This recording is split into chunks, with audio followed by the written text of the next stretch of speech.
So what is the p-value is that's kind of a big rabbit hole, it seems like, that I'm going to dive down right now. And probably even with religion too, but I'm going to start off right now.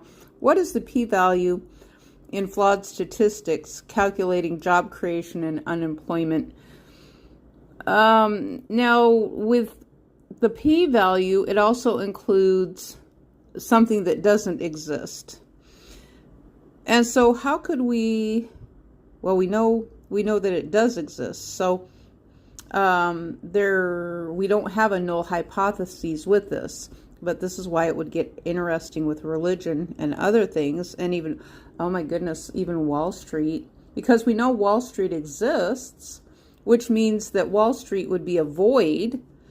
It does exist, related to inflation and money going into Wall Street. But I just wanted to kind of focus right now on the job creation.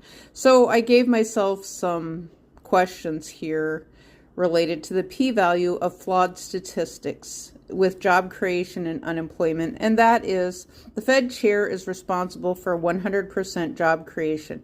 Well, in my brain, that's not realistic.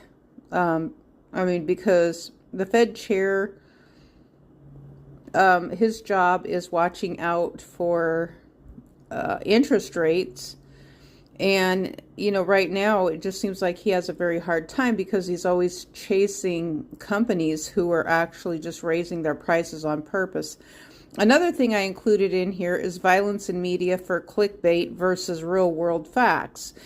So I don't know where you get the real world facts from, if the police departments release these facts or if the FBI does. But violence in media right now for clickbait seems very, very high, and a lot of presidents and people have been asking that question, why is violence so high in the United States?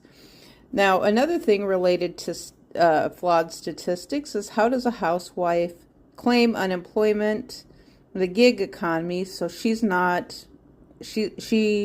just nothing within the working world right now, even though she does work and raise kids, and people are all too willing to say, oh, that's her job, or you shouldn't have had the kids. Now, the other question I have is, do doctors share vaccination data with no identifiable names to the CDC to not break HIPAA laws, or are they I put HIPAA laws. And then the other question is, Google lumps data with no names, no identifiable information. And so that's what I've been told by Google many different times, that's how they do things, no identifiable information for study.